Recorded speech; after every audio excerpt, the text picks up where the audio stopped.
इसकी उत्पत्ति।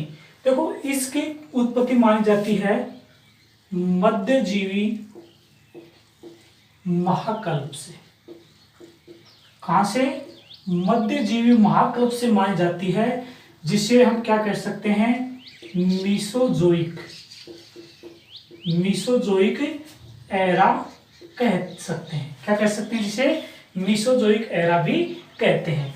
देखो महाकल्प थे, उनको मुख्य रूप से कितने भागों में बांटा गया है? 4 भागों में बांटा गया है। अर्थात ये किसको दर्शाते हैं? समय को दर्शाते हैं।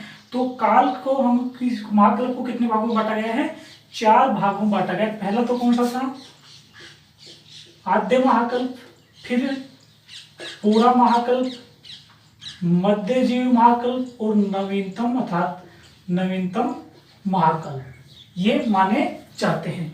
नवीनतम महाकल्प है वो आज से लगभग 10,000 साल पहले अर्थात 10,000 लाख साल पहले क्या करता है? समय बताता है। और आद्य है वो कितना? 42 से 45,000 लाख पहले का क्या करता है? समय को दृष्टिगोचर करता है। तो इसकी उत्पत्ति कौन से काल में मानी जाती है? मध्यजीवी महाकल्प में मानी जाती है। किसकी? दक्षिणी पूर्वी पठारी प्रदेश की हुई थी। और कौन से भाग में? गोंडवाना लैंड में ज्वालामुखी क्रिया के दरारी उद्भेदन से। किससे? दरारी उद्गार से क्या हुई थी? इसकी उत्पत्ति हुई थी। अब याद ये रखना है कि राजस्थान का ऐसा कौन सा भौतिक प्रदेश है जिसकी उत्पत्ति ज्वालामुखी के दरारी उद्भेदन से मानी जाती है? तो आपका आंसर क्या होगा? दक्षिणी पूर्वी पठारी प्रदेश का दरारी उद्भेदन से मानी जाती है। किसकी? ज्वालामुखी होता क्या है कि भूगर्भ से जब लावा क्या करता है? फट के बाहर आता है तो क्या कहलाता है? ज्वालामुखी। और ज्वालामुखी मुख्य रूप से कितने प्रकार का होता है? 2 प्रकार का। एक तो दरारी और दूसरा केंद्रीय ज्वालामुखी। जैसे ये आपका क्या है? सरफेस, मतलब सतह मान लीजिए, सरफेस हो गया। अब जब भूगर्भ से लावा क्या करता है? एक व्यूअर के माध्यम से क्या आता है? बाहर आता है। एक व्यूअर के माध्यम से बाहर आता है, तो इसको तो क्या कहते हैं? केंद्रीय उद्गार। क्या कहते हैं इसे? तो केंद्रीय उद्गार। और जब लावा एक व्यूअर से न आकर के अन्य क्या आता है? छोटी छोटी दरारों के बीच में से निकल के आता है, छोटी छोटी दरारों से बाहर आता है, तो इसे क्या कहते हैं? दरारी उद्गार। इसे क्या कहते हैं? दरारी उद्गार। ठीक है, आगे देखिए। फिर देखते हैं क्या इसका विस्तार। क्या देखते हैं? विस्तार। अब विस्तार से पहले देखते हैं कि ये जो उत्पत्ति है वो कौन से काल में मानी जाती है? क्रिटेशियस काल में मानी जाती है। क्रिटेशियस काल में। ये याद रखना है, बहुत इंपॉर्टेंट प्रश्न है कि दक्षिण पूर्वी पठार अर्थात हाड़ौती के पठार की उत्पत्ति कौन से काल में मानी जाती है? तो आंसर क्या होगा आपका? क्रिटेशियस काल है, उसमें क्या मानी जाती है? इसकी उत्पत्ति मानी जाती है। महाकल्प पूछे तो मध्यजीवी, अगर भूमि का भाग पूछे तो गोंडवाना लैंड, और क्रिया पूछे तो ज्वालामुखी। ठीक है, अब देखते हैं क्या इसका विस्तार। मुख्य रूप से इसका विस्तार कितने जिलों में पाया जाता है? 4 जिलों में। कितने में? 4। कौन कौन से? कोटा, बूंदी, झालावाड़ और बाढ़। मुख्य रूप से इन 4 जिलों में क्या पाया जाता है? इसका विस्तार पाया जाता है। लेकिन चित्तौड़गढ़ का जो पूर्वी हिस्सा है, इधर निकला हुआ ना पूर्वी हिस्सा इस साइड का, उसमें भी क्या पाया जाता है? इसका विस्तार पाया जाता है। अगर बात की जाए इसके क्षेत्रफल की, तो पूर्वी दक्षिणी पठार है वो कितने क्षेत्रफल में पाया जाता है? 6.29% क्षेत्रफल में क्या है? इसका विस्तार है। 6.29% क्षेत्रफल में फैला है। जहां जनसंख्या की बात की जाए तो कुल राजस्थान की 11% जनसंख्या क्या करती है? यहाँ पर निवास करती है।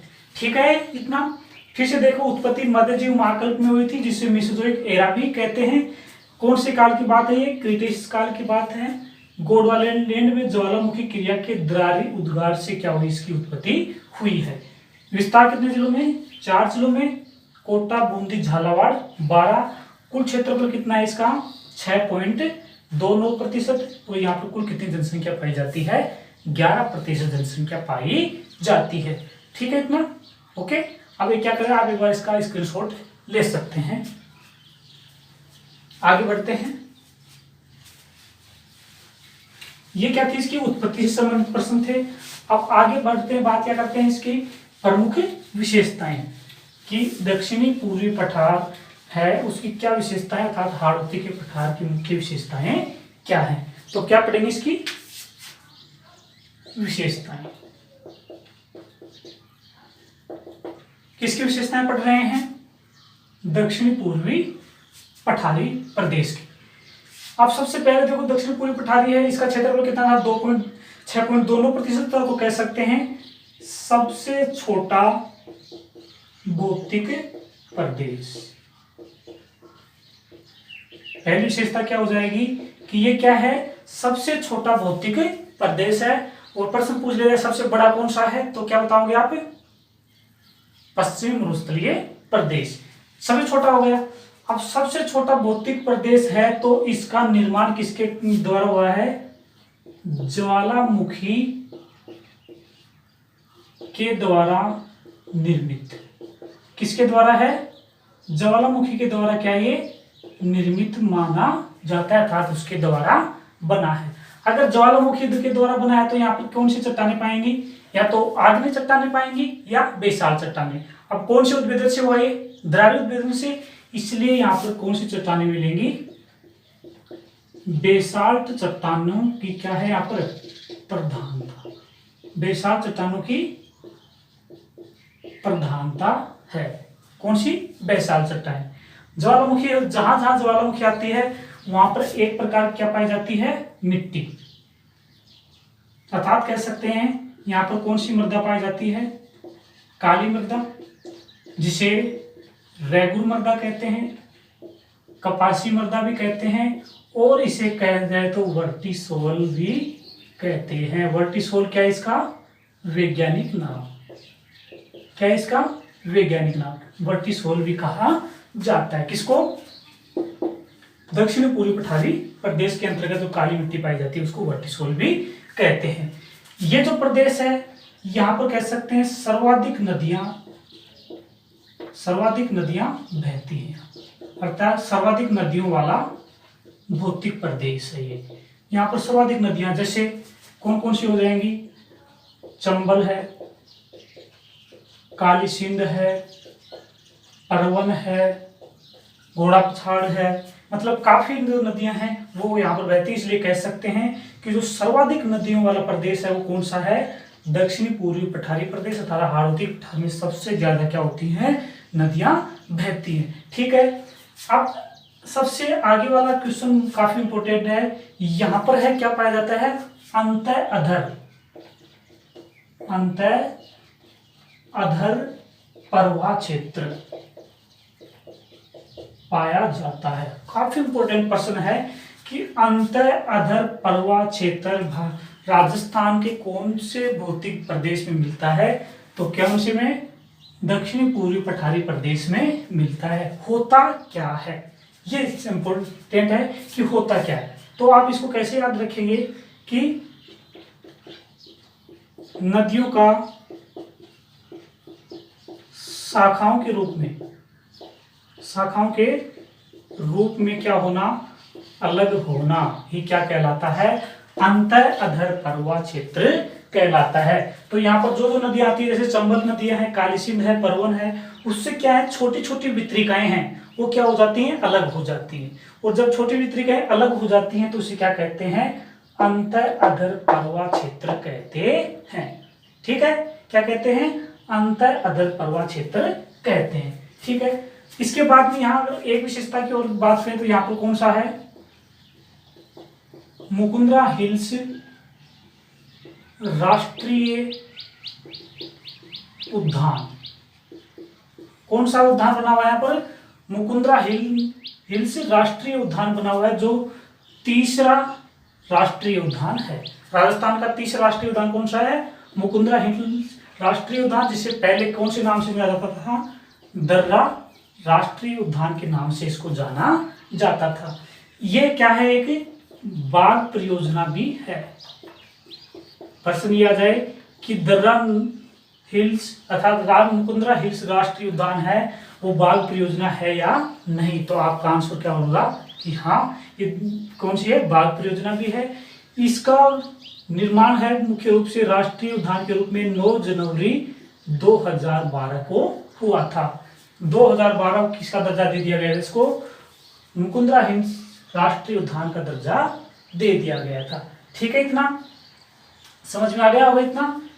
ठीक है, आप क्या कर ले सकते हैं, इसका एक बार स्क्रीनशॉट ले सकते हैं।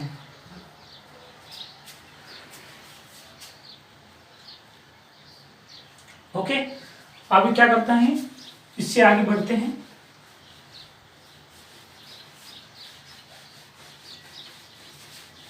ये क्या थी इसकी विशेषताएं। अब हम बात करेंगे क्या इसके वर्गीकरण की, कि दक्षिणी पूर्वी पठारी प्रदेश है अर्थात हाड़ौती का पठार है, उसको हम मुख्य रूप से कितने भागों में बांटते हैं। तो इसको हम मुख्य रूप से कितने भागों में बांटते हैं, 2 भागों में बांट करके इसको पढ़ते हैं। ठीक है, अब देखो 2 भाग कौन कौन से हैं, एक तो है विंध्य कगार क्षेत्र, ठीक है, और दूसरा है वो कौन सा है, दक्कन पठार क्षेत्र। हाड़ौती के पठार को अर्थात दक्षिण पूर्वी राजस्थान जो पठारी प्रदेश है उसको मुख्य रूप से कितने भागों में बांटते हैं हम, 2 भागों में, एक तो विंध्य पर्वत कगार क्षेत्र और एक दूसरा कौन सा, दक्कन पठार क्षेत्र।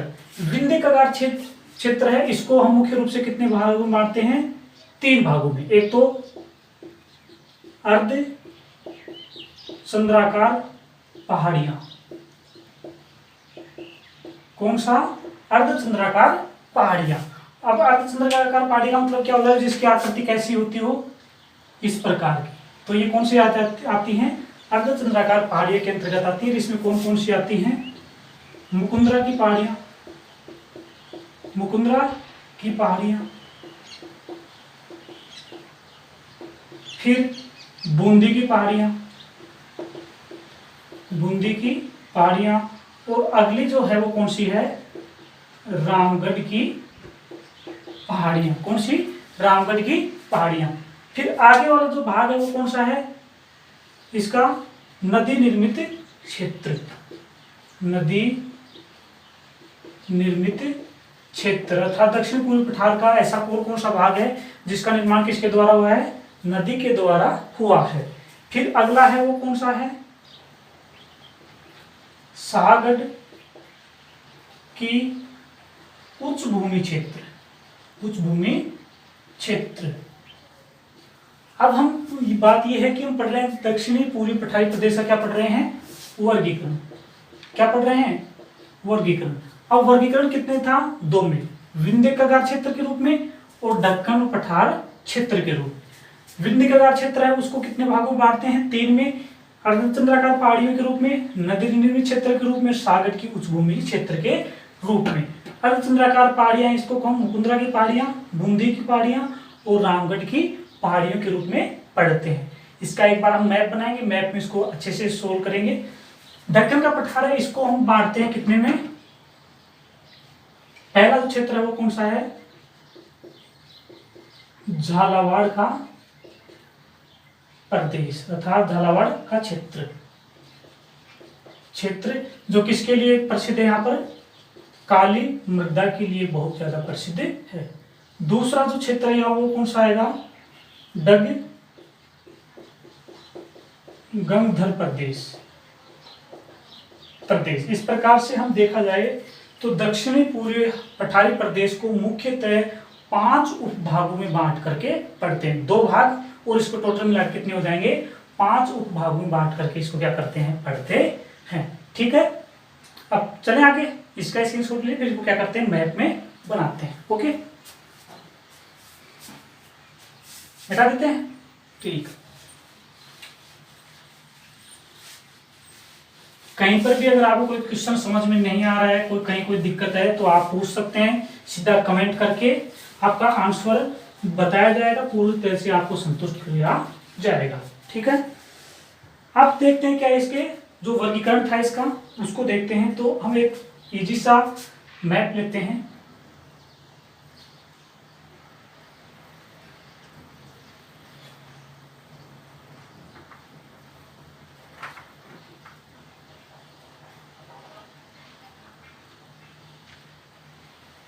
ये राजस्थान का दक्षिण पूर्वी हिस्सा हो गया। ठीक है, अब यहां पर सबसे पहले हम बात करते हैं किसकी, मुकुंदरा की पहाड़ियों की।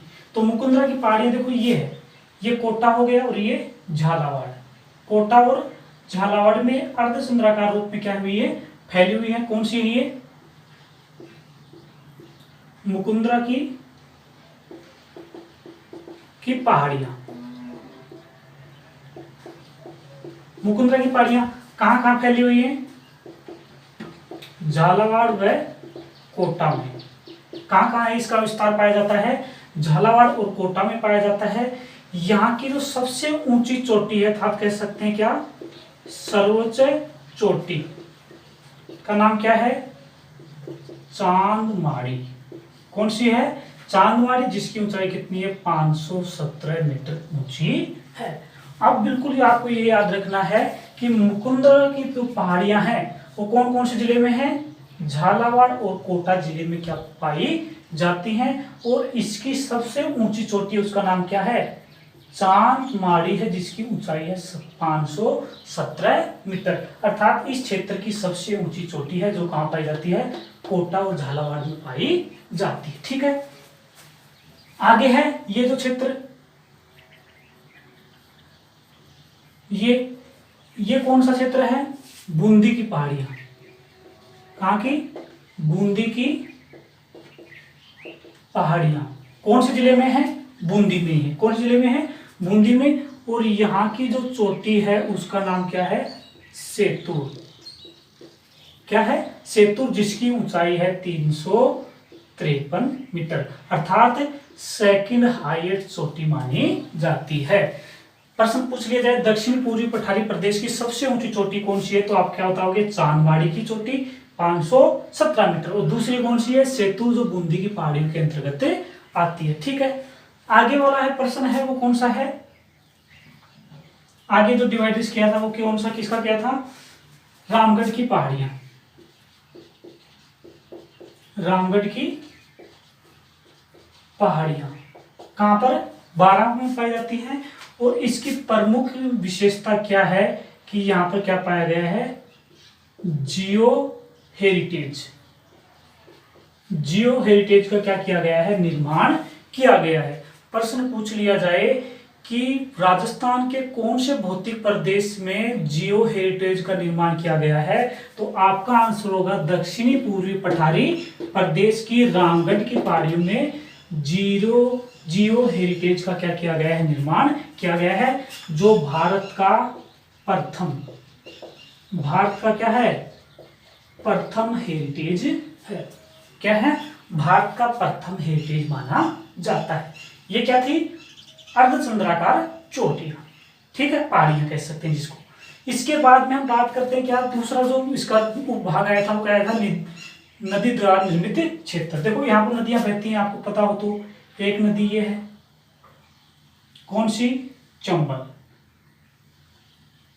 यहां से नदियां आती हैं, कौन सी, कालीसिंध, परवन, पार्वती, ये जो नदियां हैं। अब इन नदियों के आसपास ये जो क्षेत्र है, इन नदियों के किनारे आसपास का क्षेत्र, ये किसके द्वारा निर्मित है, इन नदियों के द्वारा निर्मित है। तो हम कह सकते हैं कि ये जो क्षेत्र है नदियों के किनारे, ये नदी निर्मित क्षेत्र माना जाता है।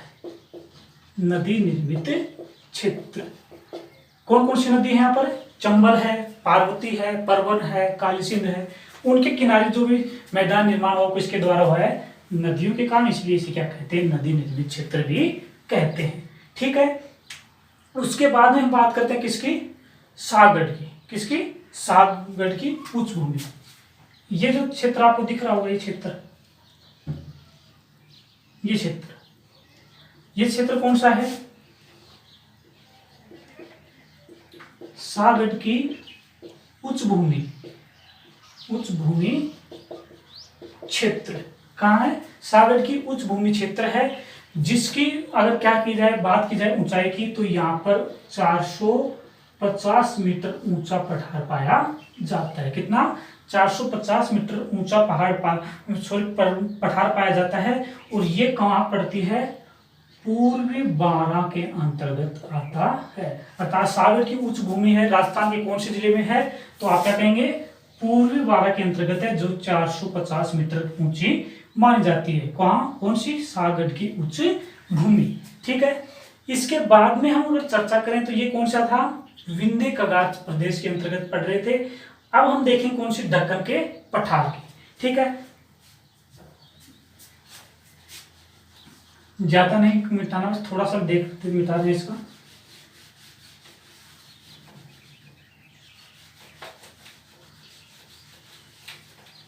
देखो उसमें दो भागों में बांटा गया था। एक तो देखो ये जो क्षेत्र है, ये कौन सा है? झालावाड़ का। कौन सा है? झालावाड़ का। और ये मेन हिस्सा किसका माना जाता है? दक्कन के पठार का मेन हिस्सा यही माना जाता है। अब इसके अंतर्गत देखो ये जो क्षेत्र है, ये क्षेत्र कौन सा क्षेत्र है? ये दक्षिणी पश्चिमी झालावाड़। कौन सा है? दक्षिणी पश्चिमी झालावाड़। यह इसकी अगर क्या देखें, सतही ऊंचाई देखें तो क्या है? 350 मीटर। क्या है? 350 मीटर। और इसे क्या कहा जाता है? गंगधर प्रदेश कहा जाता है। बहुत ही इंपॉर्टेंट प्रश्न है। प्रश्न पूछ लिया जाए कि राजस्थान के किस जिले में डगगंग प्रदेश का विस्तार पाया जाता है, तो कौन सा? झालावाड़। और झालावाड़ में दिशा पूछी जाए तो कौन सा? दक्षिणी पश्चिमी झालावाड़, जो 350 मीटर ऊंची सतह पर पाया जाता है। ठीक है। फिर अगला जो एक भाग और था, कौन सा? ये जो प्रदेश बच गया, ये कौन सा है? इसको नाम दिया गया झालावाड़ पठारी प्रदेश। क्या नाम दिया गया है? झालावाड़ पठारी प्रदेश। और यहाँ की पर क्या पाई जाती है? काली मृदा। अर्थात राजस्थान की जो सर्वाधिक काली मृदा है, उसका विस्तार कहाँ मिलता है? झालावाड़ में मिलता है। अर्थात उत्तरी पूर्वी झालावाड़ में क्या है? इसका सर्वाधिक विस्तार और सर्वाधिक गहरा रंग पाया जाता है। ठीक है। इतना, अगर कहीं कोई दिक्कत है तो आप पूछ सकते हैं। फिर आगे बढ़ते हैं और एक इंपॉर्टेंट क्वेश्चन यहां से बनता है कि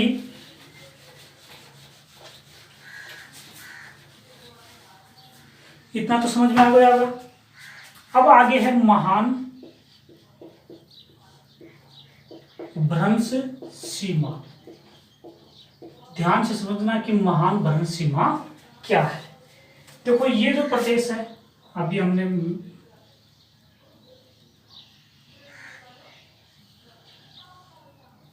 ये दक्षिण पूर्वी पठारी प्रदेश हो गया।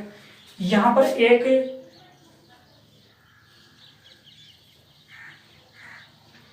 क्या है?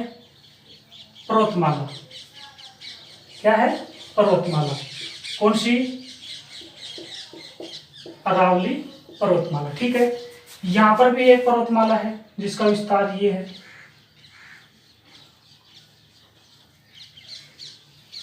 ठीक है। ये कौन सी है? विंध्याचल पर्वतमाला। ठीक है। ये दो पर्वतमाला है। इन दो पर्वतमालाओं के बीच में जो जहां पर क्या होती हैं, आपस में टकराती है, वहां पर क्या है? भ्रंश है। क्या है? वहां पर भ्रंश पाया जाता है। मतलब क्या कह सकते हैं? वहां पर घाटी के संदर्भ में है। तो इसके बीच में ये देखना है कि भ्रंश की स्थिति कहां पर पाई जाती है। तो देखो भ्रंश की स्थिति कहां पर पाई जाएगी? राजस्थान में ये जो क्षेत्र है, कौन सा? ये क्षेत्र। ठीक है। जिसके अंतर्गत क्या है?